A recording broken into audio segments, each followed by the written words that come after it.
Are you kidding me? I'm not the algebra book. You brought the wrong book. Okay, we'll go straight out of here.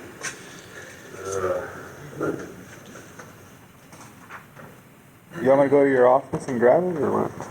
No, that's too far. We'll do examples out of my lab.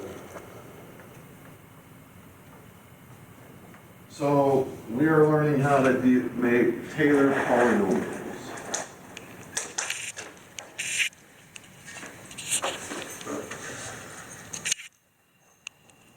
Centered at x equals a. So Pn of x equals f of a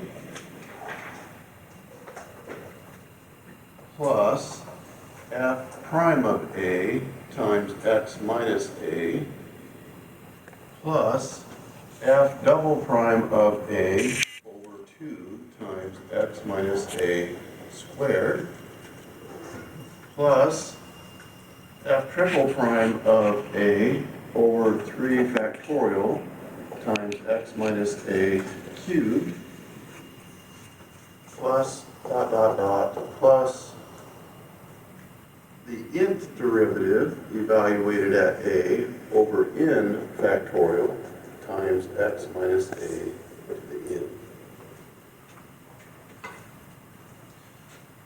So if we're asked to find a linear function to approximate a given function, we do this up to here.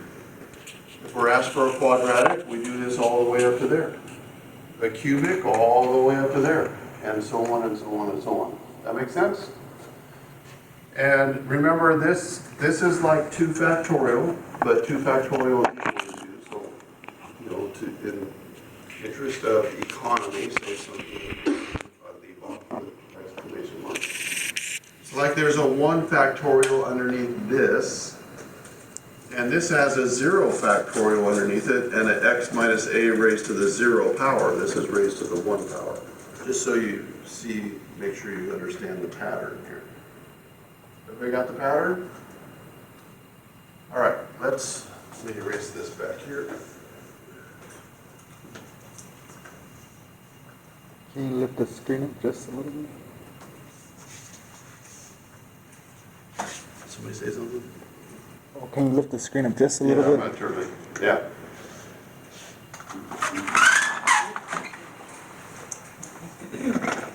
Okay, that's good. Just wanted to copy that.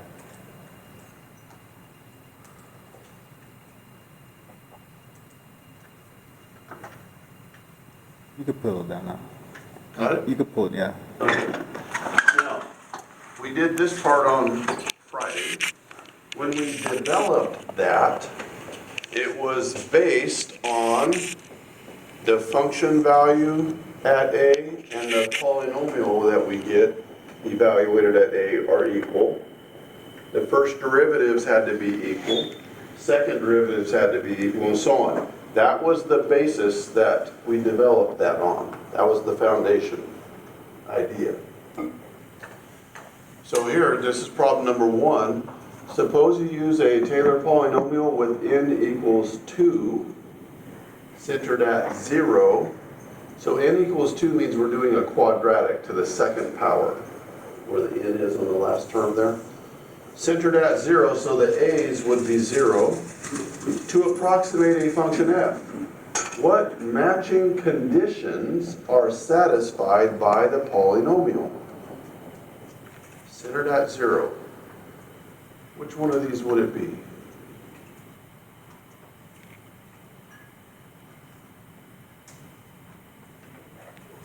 It would be A, wouldn't it?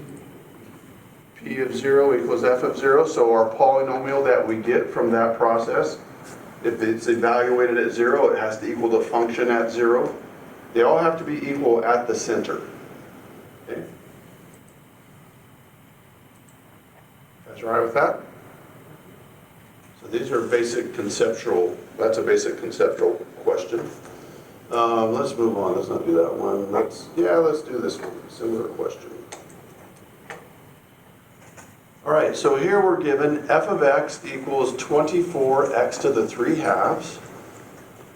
A equals 1, that means it's centered at 1. Approximate 24 times 1.4 to the 3 halves. So part A, find the linear approximating polynomial for the following function centered at the given point A. So we have to find a linear P1 of x.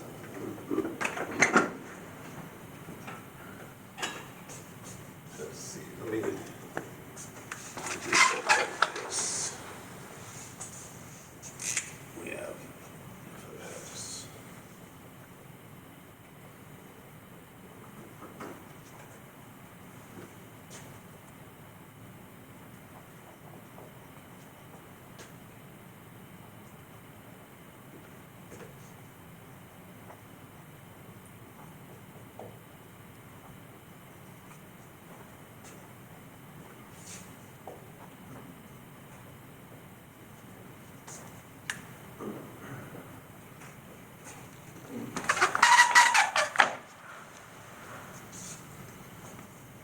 All right, it asks us part A is for a linear function to approximate this, and part B is asking for a quadratic function, right?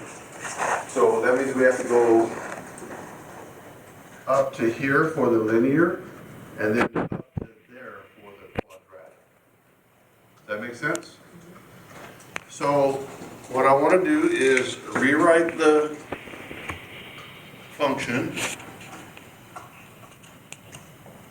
I want you to do this on all the problems. We're going to make a list here. And then let's evaluate the function at A. So A is 1. F of 1 would equal 24. Do you agree? We put in 1 for x here. 1 to the 3 halves is 1 times 24 is 24. All right. Now let's find our first derivative. So if we bring the 3 halves down, 2 will divide 24 12 times. 12 times the 3 will be 36. Subtract 1, so subtract 2 over 2, and you're going to get 1 over 2. Are we okay with that? So f prime of 1, put in 1 here, and you're going to get 36 times 1 to the 1/2 is 36.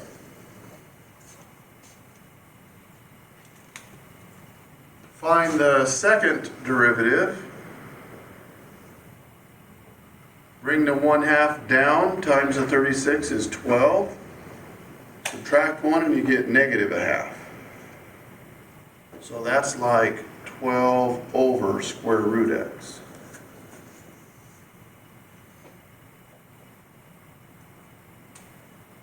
If we put in 1, we're going to get 12. You're right. Thank you. I don't know why I said 12. I don't know why my brain thought 12. 1/2 times 36 is 18, which means those are 18s. There we go. Thank you. Everybody okay with that? All right, so now our linear approximating function will be P1 of x equals, here we go, now we follow this, f of a. F of a is what we have here. That's a, we put it into f, we got 24. So f of a here is 24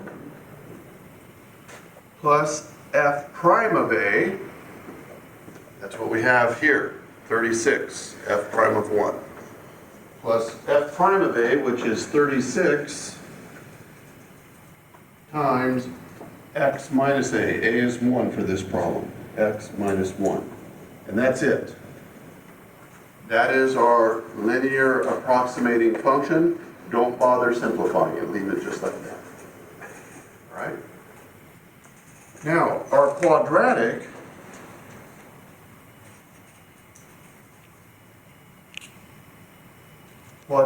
is a second degree polynomial, P2 of x. All we need for the quadratic is to add the quadratic term onto the linear that we already found.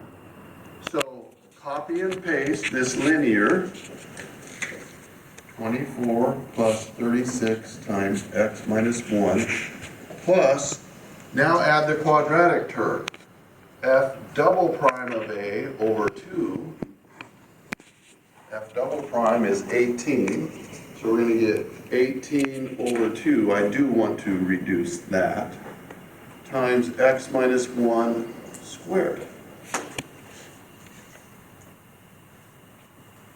So I do want to reduce the 18 over 2. You get 24 plus 36 x minus 1 plus 9 x minus 1 squared.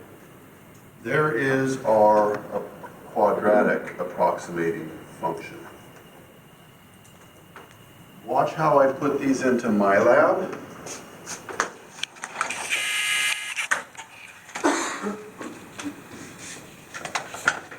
So P1 of x, this is just, I'm going to show you something here to save yourself some time. 24 plus 36 x minus 1, that's it. Before you check it, highlight it and do Control C. The reason why is because when we put the quadratic in, we're going to need to put exactly that again. Not a big deal for this one to type it again, but you'll see when we start doing 4th and 5th degree stuff, it becomes a big deal. So Control C, it doesn't let you copy when you right click. See that? It just took off my highlighting. I highlight and try to right click, it doesn't let me copy. So you got to do Control C. Now check it. Now it's asking for the quadratic, so now you can do Control V as in Victor and add the quadratic term.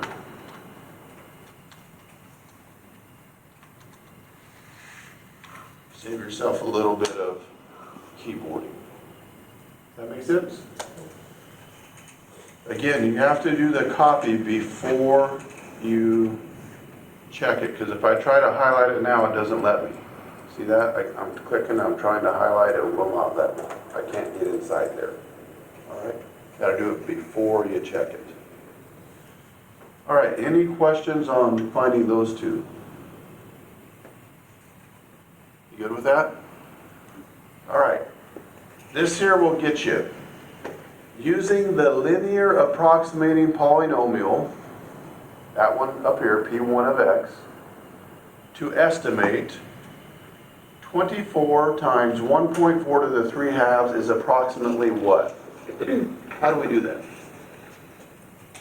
1.4 to the P1x versus x minus 1 And you only plug in 1.4? 1.43 divided by 2. So you were right, it's only 1.4. Was it? Oh, So that's not the three, So- the 3 halves? Correct. If you look at this, 24x to the 3 halves, 24 times 1.4 to the 3 halves, which value in here is in the position where the x is? The 1.4. We only put the 1.4 in for x. Got it? So you can do it on your calculator. Desmos has a scientific calculator on there. This one right here. This is very good for this kind of thing.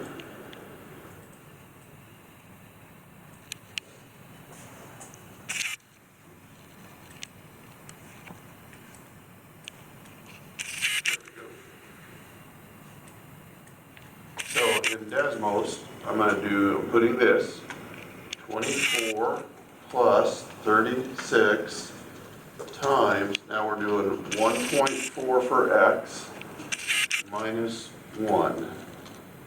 And the answer is 38.4. So we go here and we put in 38.4.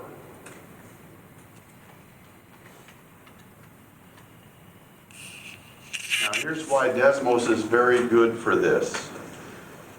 Your calculator, your hand calculator works perfectly fine. Now, all we have to do is add this approximation from the quadratic one, right? So don't type the whole thing in again, just keep your answer there and press plus and do the quadratic term. You'll see it here on the Desmos calculator. So all we need to do is now add 9 times 1.4, oops, minus 1 squared, 39.84.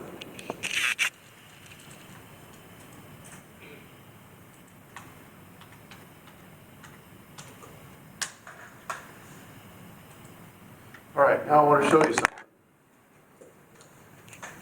To get more as exact as your calculator will give you, we could put 1.4 into the function, right? 1.4 to the 3/2 times 24. So let's do that on Desmos and see how close this approximation is. So we get a new one here. 24 times 1.4 3/2. So there it is, as many decimal places as the calculator will give us, 39.756. So 39.84, that's for only doing up to the quadratic, that's a reasonable approximation, wouldn't you say? Let's look at it on the graph now. So we'll go back to Desmos here. This is extra stuff, this is not required. So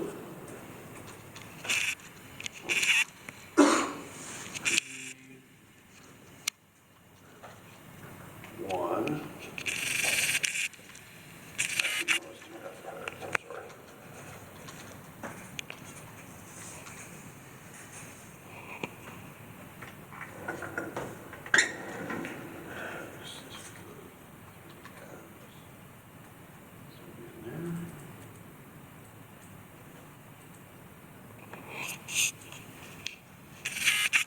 So we're approximating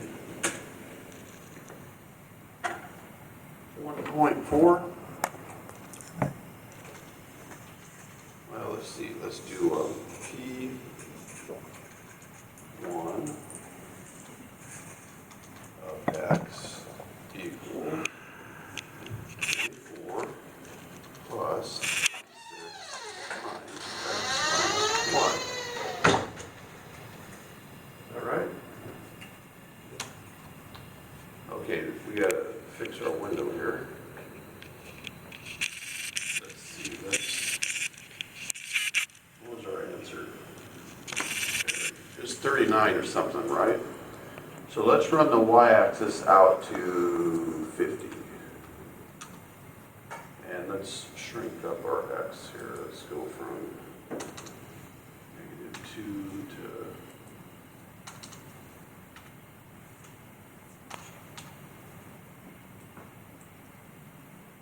so they intersect here somewhere. Oh, they intersect at 1 because it's centered at 1. That line is tangent to it at 1. So as you move on this P, this straight line here, let's get our color coordination going. When you move on this orange line, you're using those y values to approximate the y values on the black curve. Does that make sense? Let's put our P2 in here.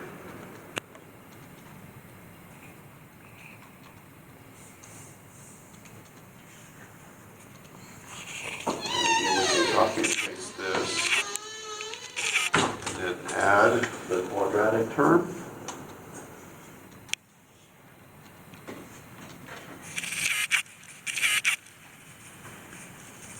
Let's make that one blue. So you can see that this blue graph is a more accurate approximation for a larger window, right? See how close that blue one follows the black one? close. And so when we went to 1.4 here,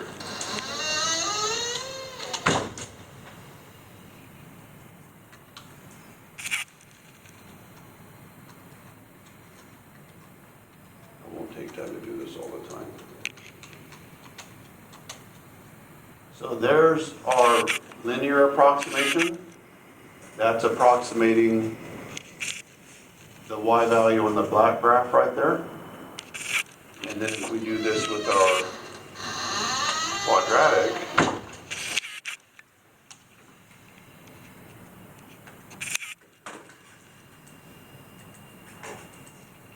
that one is the quadratic approximation. You see it? There's our answers, right?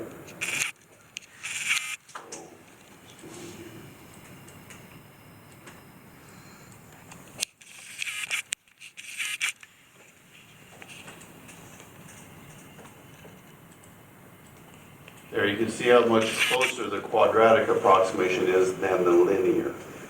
And if we did a cubic approximation, carried that out to the cubed term, we would get even closer yet. And it would just keep getting closer, closer, closer. That make sense?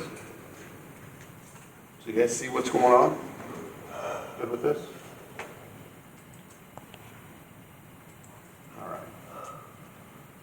That's it for that. Let's move on.